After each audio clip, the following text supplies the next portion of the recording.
Hay poder, sí, sin igual poder en Jesús, quien murió.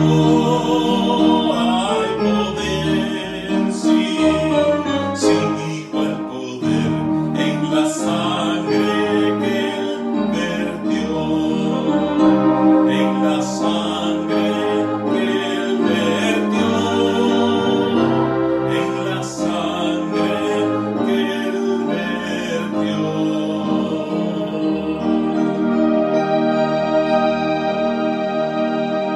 Muy buenas noches, queridos hermanos, amigos y seguidores de este espacio. Este es el Ministerio Arca de Gracia. Soy el pastor Joel Díaz de la Paz. Y cada noche de martes a viernes sobre las 9 de la noche, quizá un poquito más, un poquito menos, estamos aquí para brindar este servicio de culto, de adoración, del conocimiento bíblico y orar juntos para que Dios tenga misericordia de nosotros.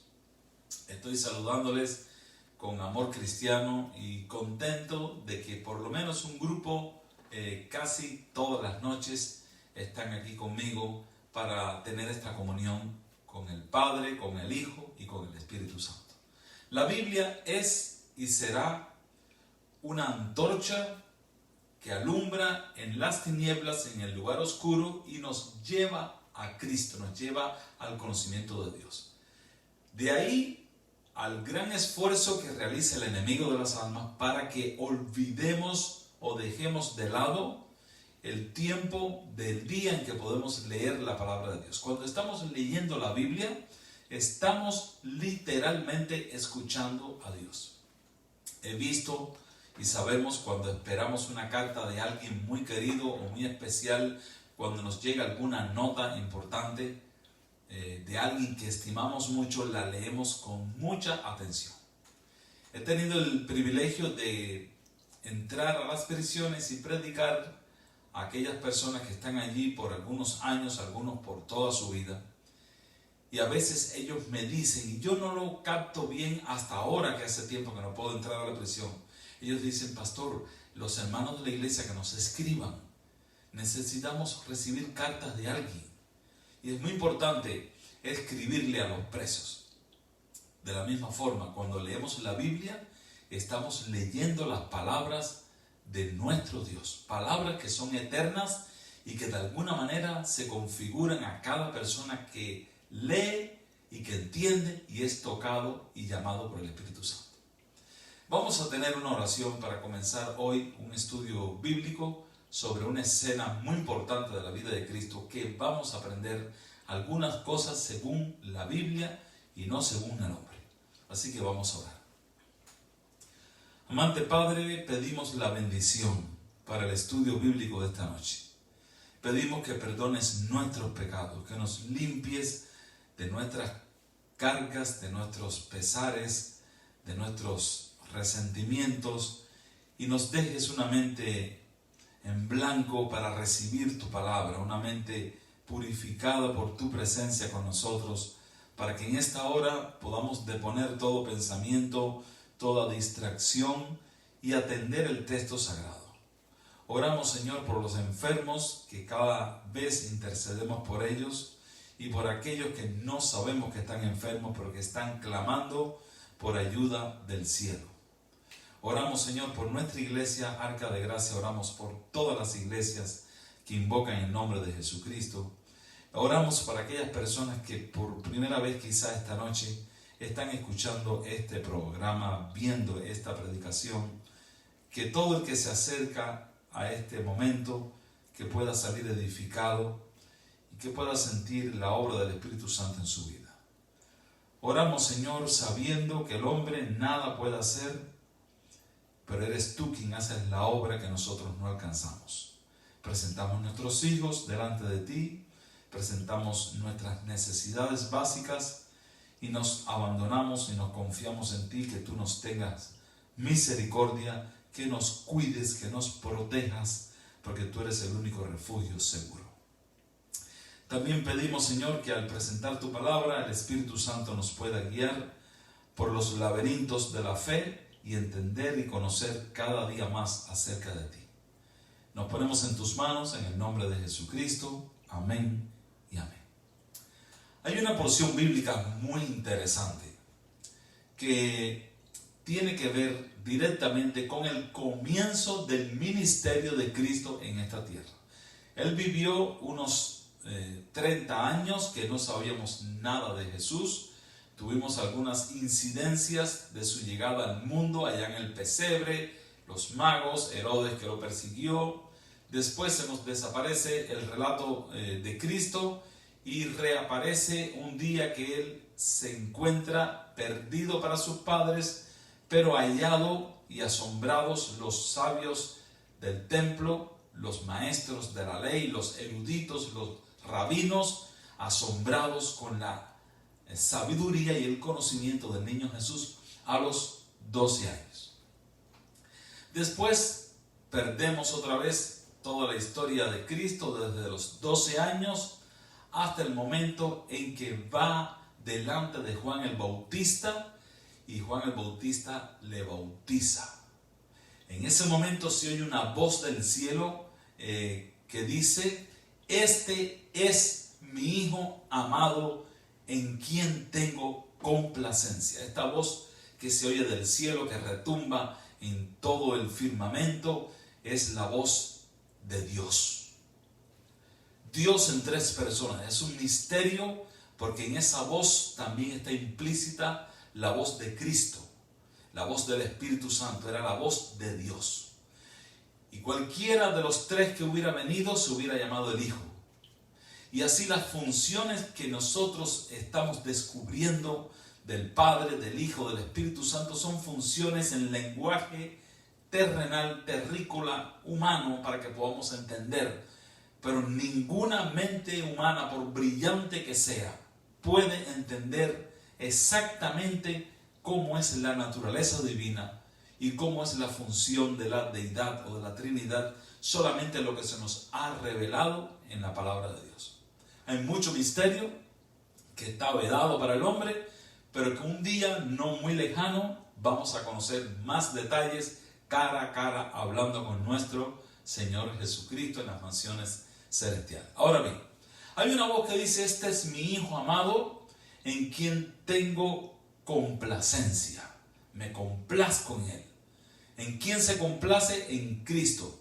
Porque durante toda su vida vivió inmaculadamente, sin pecado, sin cometer una sola falta, porque mientras no tuvo uso de conciencia, fue inocente, santo y sin mancha. Cuando tuvo uso de conciencia, ya estaba advertido, entrenado y enseñado por su madre a orar, a clamar a Dios constantemente para vencer las tentaciones y tener una vida victoriosa. Nosotros también podemos practicar una vida sin pecado, sin afrentas a Dios, orando, consagrando nuestras vidas todos los días a Él. Ahora, en este momento Cristo llega y es bautizado.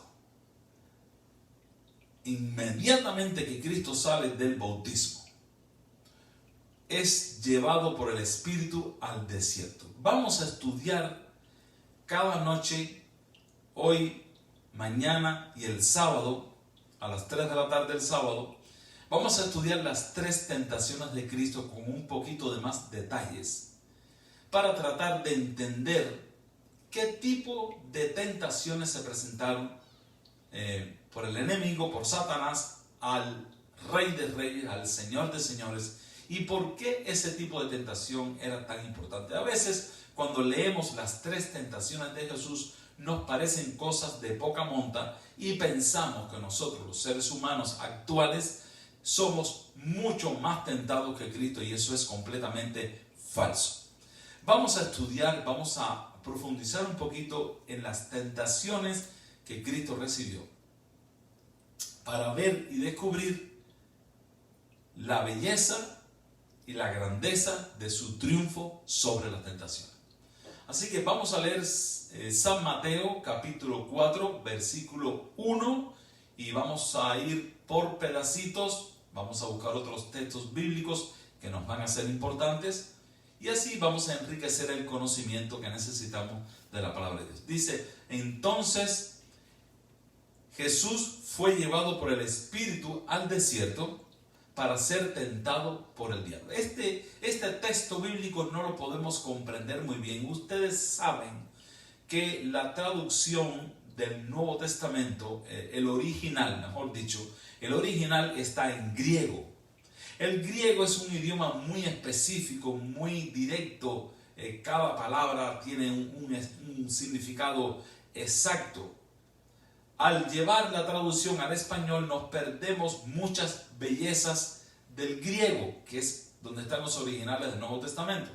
Así que vamos a conformarnos con la idea que plantea el versículo 1, que entonces Jesús fue llevado por el Espíritu al desierto. O sea, Cristo decidió, movido por el Espíritu Santo, irse a un lugar apartado a orar, a tener una comunión con el Señor directa. Llevaba el propósito de ayunar, pasar ese tiempo orando y ayunando, porque él sabía que en cuanto él fuese bautizado, en cuanto comenzase su ministerio, la oposición del enemigo de Satanás y de todos sus demonios iba a estar concentrada en él. Y si nosotros supiéramos que nuestras vidas también le interesan al demonio para destruirnos, para desmoralizarnos, para denigrarnos, estaríamos más tiempo orando y más tiempo ayunando, porque esa es la única forma que tenemos para resistir a Satanás. Nadie puede decir, yo no voy a caer en esta tentación, yo no voy a caer en este pecado, porque somos débiles. El espíritu, a la verdad, está presto, pero la carne es débil. Así que hacemos bien en orar. Cristo decidió, movido por el Espíritu Santo, ir al desierto para orar, para fortalecerse, para llenarse del poder de Dios, porque iba a comenzar una obra contra el mismísimo enemigo de las almas, contra el mismísimo diablo. Ahora bien, Cristo toma la decisión de ir al desierto a orar, a fortalecerse, y Satanás aprovecha esta oportunidad. Él piensa que si Cristo está débil físicamente y tiene necesidad, va a ser más vulnerable a sus tentaciones. Esa palabra que acababa de escuchar el diablo, este es mi hijo amado en quien estoy complacido, es un esquema, es una historia que se repite cada vez que una persona acepta a Cristo, cada vez que una persona está en los caminos de Dios, cada vez que un joven se mantiene en la iglesia por años, cada vez que una persona ha decidido seguir a Cristo, esto le molesta al diablo, le incomoda. Cada vez que una familia sale de su casa todos los sábados, todos los domingos o los días de culto, sale la familia vestidita, bonita, con la Biblia bajo el brazo, o se montan en el carro, se van para la iglesia, o se montan en la bicicleta, o se van a pie, como quiera que vayan. Esa salida es una predicación. Cristo dijo, este evangelio será predicado por testimonio. Entonces, cada vez que una familia sale vestida para ir a la iglesia a adorar, los vecinos están contemplando ese espectáculo. A veces nuestra mera presentación pública, bien vestidos, todos saben en el barrio que vamos para la iglesia, pero vemos allí algunos de nuestros vecinos que nos conocemos, a veces son hasta compañeros de trabajo, están sentaditos ahí debajo de un árbol con unas cervecitas tomando. Y cuando nosotros pasamos para la iglesia somos un mensaje, somos una predicación, somos una reprensión para ellos. Y no hay cosa que Satanás odie más y desprecie más que a los creyentes que dan buen testimonio. Por eso cuando él oyó, este es mi hijo amado en quien tengo complacencia, se llenó de ira, se llenó de rabia y fue a perseguir a Jesús al desierto. En el versículo 1 nosotros leemos tácitamente: Jesús fue llevado por el Espíritu al desierto, para ser tentado por el diablo. No estamos garantizando que había, no estamos diciendo, mejor dicho, que había un arreglo entre el Espíritu Santo y Satanás. O sea, el Espíritu Santo no está llevando a Cristo para ser tentado por el diablo. Esto es una traducción bastante deficiente al idioma español. Lo que está queriendo decir que en el momento que Cristo está yendo al desierto a orar y a prepararse, ahí aprovecha el diablo y lo tienta. Él sabía que podía ser tentado por el diablo. Nosotros tenemos que saber que cuando salimos a la calle cada día, podemos ser tentados por el diablo. Y pudiéramos decir, me levanté este día para ser tentado por el diablo. No te levantaste para eso, pero enfrentaste una tentación del demonio. Creo que he dejado bastante claro este concepto. Ahora bien, dice el versículo 2, y después de haber ayunado 40 días y 40 noches, tuvo hambre. ¿Qué nos dice este versículo? Bueno, yo no creo que Jesús dijo, me voy a pasar 40 días y 40 noches ayunando y buscando el poder de Dios. Sencillamente él fue al desierto, se puso a orar, se arrobó, se entregó, se compenetró con el corazón de su Padre orando. Era un éxtasis, era una bendición tan grande, era una maravilla, era algo tan extraordinario que fueron pasando los días y las noches y ni comía y solamente estaba con el Padre. Creo que ni tomaba agua tampoco porque estaba en el desierto. Bueno, el punto es que al final se completaron 40 días. Yo creo que al cabo de 40 días Cristo decidió romper el ayuno. Decidió terminar este momento de comunión, esta especie de moratoria de tiempo dedicado completamente a la adoración. Y dice el versículo que él tuvo hambre, o sea, no tuvo hambre mientras estuvo conectado con el Padre. No tuvo hambre mientras estuvo en ese éxtasis, en esa bendición, orando y clamando al Padre. Pero de pronto termina su momento de comunión, quiere comenzar su ministerio, otras actividades y ahora tiene hambre. ¿Quién sabe todas las necesidades físicas que nosotros tenemos? Satanás. Satanás sabe nuestras necesidades físicas, nuestros caprichos, nuestros deseos. Nosotros decimos cosas, nosotros miramos cosas, se nos dilatan las pupilas. Él no puede leer nuestro pensamiento. No tiene esa capacidad.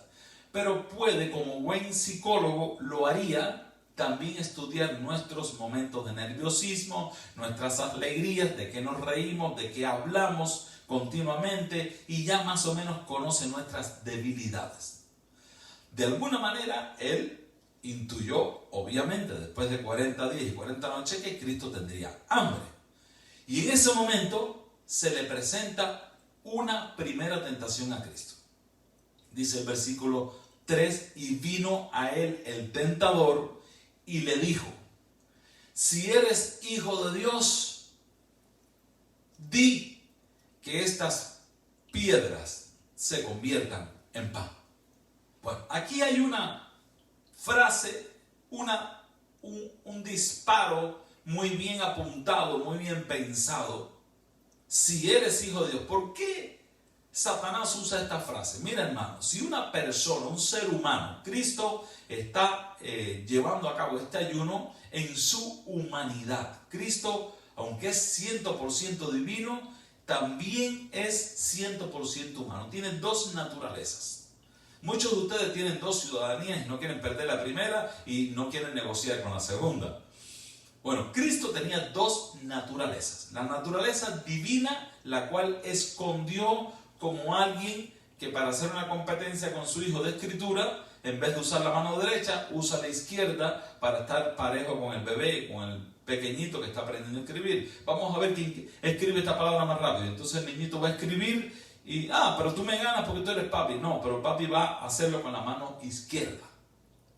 Algo así. Estoy tratando de explicar. Cristo escondió la divinidad, la paró, la puso en recesivo y se puso a funcionar 100% humano. Este ayuno que Cristo efectuó fue en su humanidad. Completamente divino, Cristo comienza a ayunar. Ahora, Satanás le dice, si eres hijo de Dios, ¿por qué? Porque no pareces el hijo de Dios. Era un hombre cadavérico, la masa muscular había decrecido, sus huesos estaban sobre su piel sobre sus huesos, su aspecto era pálido, o sea, una persona que lleva ayunando 40 días, o sea, una persona que está desfigurada, parecía más un cadáver que un humano. Y en esta condición, Cristo se veía sus manos, se veía sus brazos. Cristo había sido posiblemente un hombre fornido, ya que había sido carpintero cuando las sierras no eran eléctricas y los cepillos no eran eléctricos, y los carpinteros todo lo hacían con las manos, con sus fuerzas, pulían, raspaban, cortaban, todo era manual. Así que Cristo debió ser una persona por lo menos fornido o musculoso o entrenado, y ahora Cristo mismo se veía sus manos, sus brazos, sus piernas, y se tocaba su rostro y seguramente se sentía un cadáver medio muerto.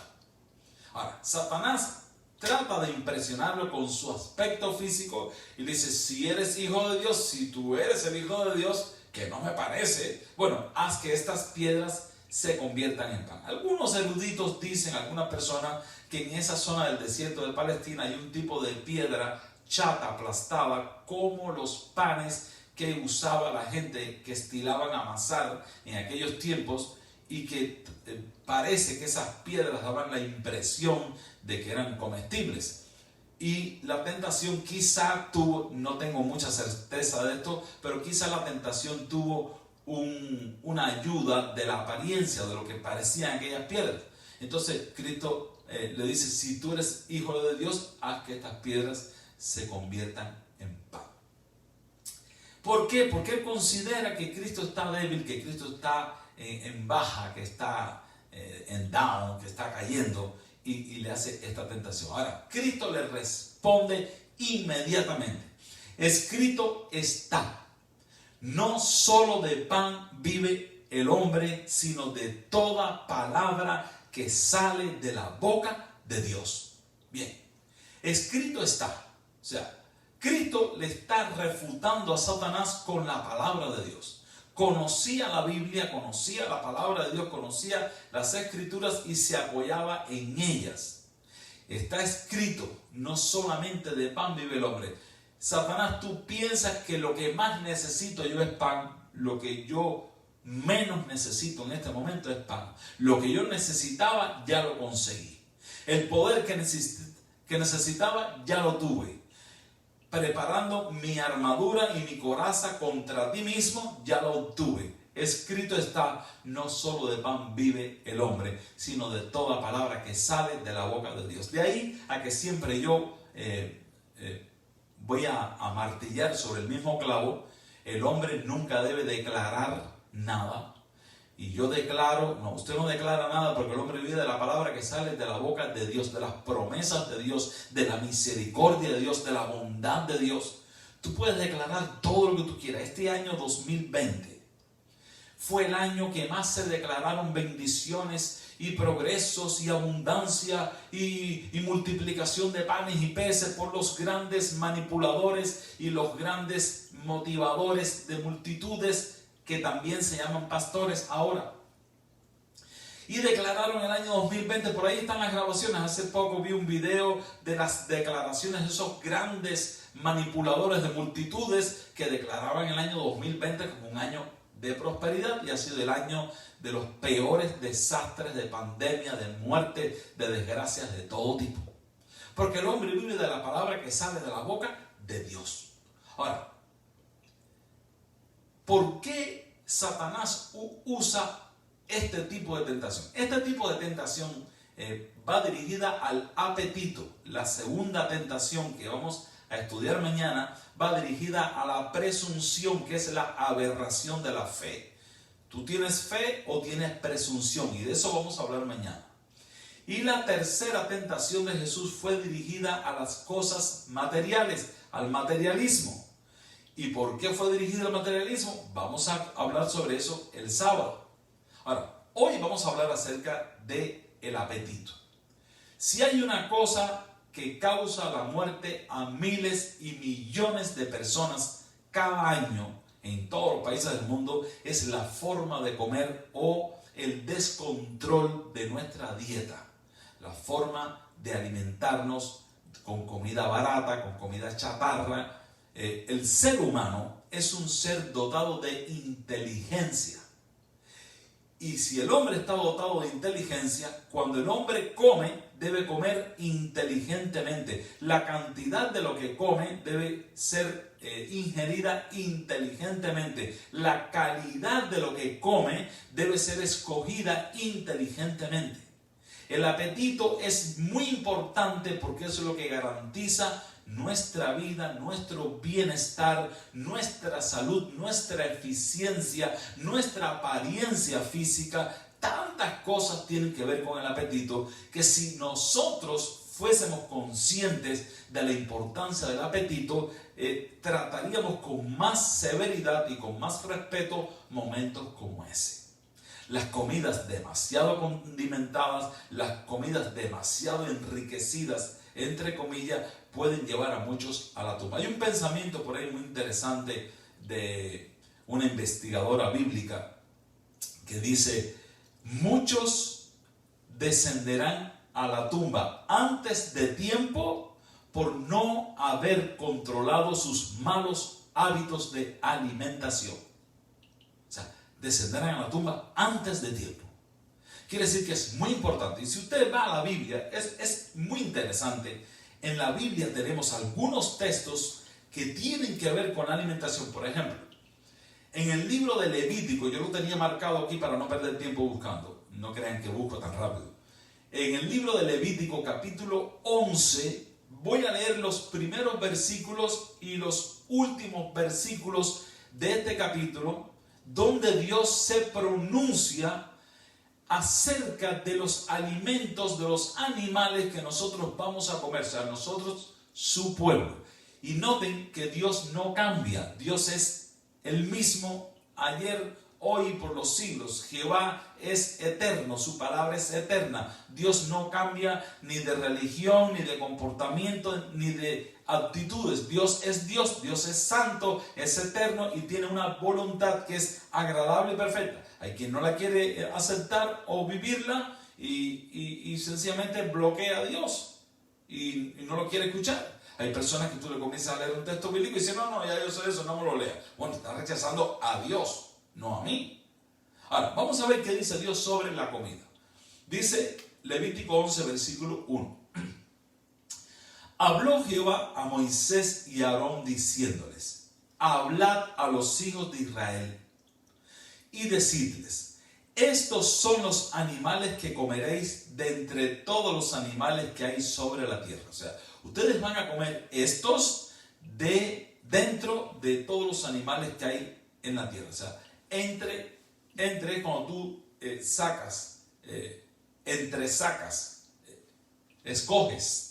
Eso es lo que quiere decir. Y ahí comienza la lista y la descripción de cuáles son los cuadrúpedos que vas a comer. ¿Cómo son ese tipo de cuadrúpedos? No son todos los cuadrúpedos los que vas a comer. Cuando coman los peces del mar, vas a comer este tipo de peces. Usted quiere tener una información correcta, yo no tengo tiempo ahora, léase Levítico 11. Pero no se olvide nunca del primer versículo. El primer versículo dice: habló Jehová. Después que habló Jehová, ¿quién más puede hablar? Ahora viene un pastor y dice: no, es que eso era para los judíos. Hermano pastor, dice aquí: habló Jehová. Y cuando habló Jehová, Dios no creó judíos, Dios creó seres humanos. Y después que el hombre pecó, Dios quiere cuidarle su vida porque sabe que ahora su vida es más corta, es más frágil, y para que viva bien, ahora, estos animales te los puedes comer, no te vayas a comer estos otros. La gente no quiere oír a Dios, pero llegan al médico con una situación médica difícil, comprometida su salud, y el médico le dice: no puedes comer esto, ni esto, ni esto, ni esto, ni esto, nunca más. Ahora sí le hace caso al médico. Hazle caso a Dios. Habló Jehová a Moisés y a Aarón. ¿Quién era Moisés? El profeta mediante el cual él hablaba. ¿Y quién era Aarón? El sumo sacerdote, el predicador principal, el jefe de todos los pastores que había en Israel. Ahora, viene la lista. Cuando termina de leer esa lista, que la vas a terminar de leer, es todo el capítulo 11, dice el versículo 45: porque yo soy Jehová que os hago subir de la tierra de Egipto para ser vuestro Dios. Esos son sus créditos. Seréis pues santos porque yo soy santo. Así que hay un tipo de alimento que te hace perder la santidad. Hay un tipo de carnes que te hace perder la santidad. Hay un tipo de carne que tú puedes conservar tu santidad. Pero hay un tipo de carne que no la puedes comer. Y dice el Señor aquí, porque yo soy Jehová vuestro Dios, que os hago subir de la tierra de Egipto, o sea, donde ustedes eran un esclavo, para ser vuestro Dios. Seréis pues santos porque yo soy santo. Versículo 46. Escuche bien esto, hermano. Esta es la ley acerca de las bestias y las aves y todo ser viviente que se mueve en las aguas y todo animal que se arrastra sobre la tierra. Para, versículo 47, Levítico 11, 47, para hacer diferencia entre lo inmundo y lo limpio, y entre los animales que se pueden comer y los animales que no se pueden comer. ¿Quién dijo eso? Jehová Dios. Así que dice el Señor que hay cosas que se pueden comer, animales que se pueden comer y animales que no se pueden comer. Bueno, poder comer, te puedes comer lo que tú quieras, pero no vas a agradar a Dios y no vas a tener moral para cuando te enfermes producto de esas carnes tóxicas y envenenadas por la inmundicia. Entonces, Señor, sáname. Señor, por favor, estoy enfermito. Si pusieras tu mano y me sanaras. Nosotros vamos a cosechar constantemente. Cada día cosechamos. Saliste a trabajar, no pudiste orar, no pudiste leer la Biblia, no tienes tiempo para Dios. Ese día vamos a cosechar. Esa semana vamos a cosechar. Cada cosa que hacemos o no hacemos en obediencia o desobediencia, vamos a cosechar. Dice el Señor en este versículo, los animales que se pueden comer, los animales que no se pueden comer. Clarito está. Ahora, hay todo un estudio bíblico a lo largo de la palabra de Dios, hermanos, que podemos hablar aquí y banquetearnos por horas. Pero no tengo ese tiempo. Estamos hablando de la primera tentación de Cristo, que fue sobre el apetito, y cómo nosotros también somos tentados con el apetito. Algunos dicen, no, pero eso era para el Antiguo Testamento, y eso. Mira, hay tantos textos bíblicos en toda la Biblia, pero te voy a leer un texto bíblico del Nuevo Testamento sobre el asunto de los animales. Lo tengo también aquí marcado. Y está en Hechos capítulo 10. Hechos capítulo 10. Versículo 14. Y estamos en el dilema aquel del famoso lienzo que bajó del cielo 3 veces con todo tipo de animales inmundos, reptiles y también animales limpios. Y Pedro oye una voz del cielo que le dice, Pedro, mata y come. Ahora bien, vamos a leer el versículo 14 de la respuesta de Pedro a esa voz que le dijo, mata y come, que es la voz de Dios. Dice entonces Pedro, Señor, no, porque ninguna cosa común o inmunda he comido jamás. Lo que tiene Pedro está dedicada el contexto de este Hechos capítulo 10. Está dedicado a un problemita que tenía Pedro como ministro, como apóstol, como hombre de Dios. Tenía un problemita. Los pastores también tienen problemitas. No te vayas a pensar que el pastor de tu iglesia no tiene problemitas. Tiene muchos problemitas. Y tiene que luchar, tiene que orar, tiene que confesar sus pecados, tiene que preparar la predicación, sintiéndola, viviéndola, entendiéndola. Si no, cuando predica es un hipócrita. Pedro tenía sus problemitas bastante severos, tenía prejuicios con los que no eran judíos. Pensaba que Cristo, su salvación, su muerte en la cruz, era solamente para los judíos. Estamos en el libro de Hechos de los Apóstoles, ya que Cristo vino y se fue. Y Pedro todavía tiene problemitas de prejuicio con los no judíos. Entonces, el Señor, con un momento que Pedro tiene hambre, sube a orar al techo de una casa. Tú puedes leer toda la historia en Hechos 10 y Hechos 11 es la comprobación de lo que te estoy explicando. Y cuando Pedro sube con hambre, porque el almuerzo no estaba listo, y sube a orar, en el momento que se están acercando unos siervos de un centurión romano, Cornelio, que lo manda a buscar para que predique a los romanos, a los italianos. Y Pedro es judío y tiene prejuicio. Y en el momento que esos hombres se están acercando a donde él vive, porque el Espíritu Santo les dijo dónde estaba Pedro, no porque tenían GPS, el Espíritu Santo les dijo dónde estaba Pedro hospedado, ellos vinieron a buscarlo para que fuera allá a predicar. Pero él es prejuicioso, por eso Dios le baja un lienzo con todo tipo de animales inmundos y limpios. Le dice, Pedro, mata y come. Y pasó 3 veces. Y Pedro dice, Señor, no, ninguna cosa común o inmunda he comido jamás. O sea, a esta altura, en el Nuevo Testamento, después que Cristo vino y se fue, Pedro y sus compañeros y sus apóstoles y sus amigos habían guardado esta ley levítica porque la dijo Dios. Y ellos vivían las leyes y las enseñanzas y los mandamientos del Señor. O sea, Señor, no he comido ninguna cosa inmunda jamás. Ahora, oye una voz que le dice, lo que Dios limpió, no llames tú común o inmundo. Sí, la voz de Dios que viene del cielo le dice lo que Dios limpió. ¿Saben que algunos hermanos piensan que Dios vino, una de las tareas de Cristo al venir fue limpiar los animales inmundos para que pudiéramos comer de todo? No, hay un error en ese tipo de interpretación. Cristo vino a limpiarnos de nuestros pecados. Cristo vino a morir por los judíos, por los no judíos, por los blancos, por los amarillos, por los rojos, por los negros, del color que seas, de la raza que seas, de la cultura social que vengas, hayas cometido los pecados que hayas cometido, seas el más terrible y abyecto pecador. Cristo murió por tus pecados. Cristo en la cruz limpió los pecados de toda la raza humana.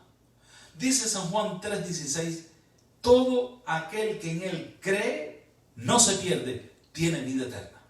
Esto no tiene nada que ver con la alimentación. No estamos en un contexto de alimentación. Si estuviéramos en Levítico, con Pedro en Levítico, allá en el Antiguo Testamento, estaríamos dentro de un contexto bíblico sobre la alimentación. Pero estamos en Hechos de los Apóstoles. Las leyes fueron dadas en el Pentateuco.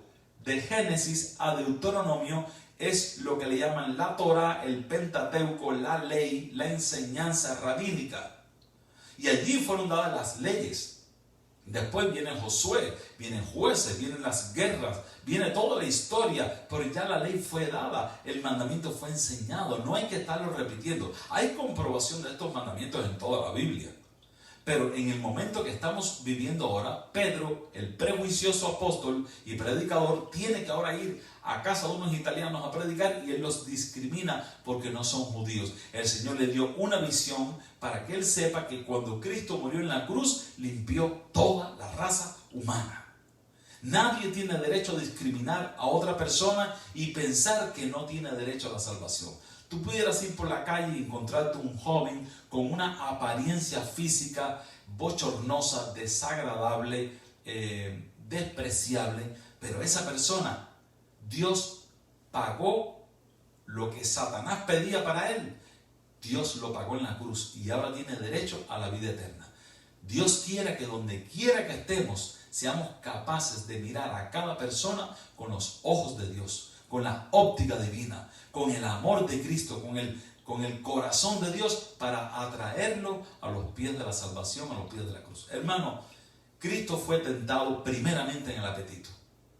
Porque si Cristo volvía aquellas piedras pan, Él usaba su divinidad para resolver un problema humano y era lo que Satanás quería. Satanás provocaba a Cristo constantemente para que usara su divinidad, entonces el poder alegar al Padre que las leyes de Dios no se pueden cumplir humanamente. Por eso Cristo fue tentado en todo, pero sin pecado. Cristo se humanizó para enseñarnos a vivir una vida victoriosa por medio de la fe y de la conexión con el Padre Celestial. Espero que un tema tan diverso como este hayas tenido por lo menos una idea. Abre tu corazón, ponte suave a la voz del Espíritu Santo, no te aferres a tradiciones, sino al escrito está. Si quisieras tener muchos más textos bíblicos que comprueban esta tesis, me puedes escribir personalmente, llamarme a mi número de teléfono si lo tienes, o si no me escribes personalmente, y con mucho gusto te voy a ofrecer los textos bíblicos que avalan, que respaldan esta posición bíblica. Recuerda siempre que la primera tentación de Cristo fue el apetito. La segunda fue la presunción o la aberración de la fe. Y la tercera fue las cosas materiales. Es posible que nosotros también estemos sufriendo este tipo de tentaciones y estemos cayendo constantemente por no buscar el poder y el brazo poderoso de Dios. Que el Señor te bendiga. Es mi deseo, es mi oración, que tengas una vida victoriosa, una vida de éxito. Que hoy tuve una experiencia muy interesante. Tenía muchísima hambre, no me daba tiempo a ir a donde yo voy a comer siempre, que es el Subway, con esta hamburguesa vegetariana que tienen ellos ahí. Soy vegetariano hace muchos años y no encuentro fácilmente dónde comer. Entonces me entré a Publix y ahí miré las cosas que venden rapidito, estaba deprisa, y miré algo así que me pareció sabroso, delicado, como un pie de fruta o de qué, no sé, parecía de queso, y lo tomé y lo compré y salí deprisa y llego al carro, me siento, y cuando doy la primera mordida me toca el Espíritu Santo, me avisa y me pongo a revisar, pero mi inglés es pésimo y me pongo a mirar los ingredientes y creo que tenía algo de carne de cerdo. Entonces escupí aquello y lo dejé ahí. Ahora mi pobre perra se lo está comiendo aquí en la casa, porque he podido hacer una distinción entre los animales que se pueden comer y los que no se pueden comer. Nuestro cuerpo es templo del Espíritu Santo. Dice un pensamiento muy lindo del apóstol Pablo: ¿o ignoráis que vuestro cuerpo es templo del Espíritu Santo, el cual está en vosotros y que no sois vuestros? Glorificad a Dios en vuestro cuerpo. Yo quiero que en mi vida el Señor se sienta complacido y aspiro a que un día Él también diga de mí: me siento complacido. Que Dios te bendiga y que tengamos una linda experiencia con el Señor cada día y nos consagremos, porque la venida del Señor está cerca. Vamos a orar. Padre, gracias por la Biblia, gracias por la claridad de los textos bíblicos, gracias por tu palabra, porque tuviste tanta compasión, tanto amor y nos has enseñado a vivir como a ti te agrada. Señor, gracias. Es una vida mucho mejor que la que habíamos pensado. Oramos para que tu Espíritu Santo fije este conocimiento y que podamos entender tu palabra y vivir para ti. Nos ponemos en tus manos y pedimos la bendición para todos aquellos que han estado escuchando esta palabra, que el Espíritu Santo les asista y les fortalezca. Nos ponemos en tus manos y pedimos una bendición en el nombre de Jesús. Amén y amén.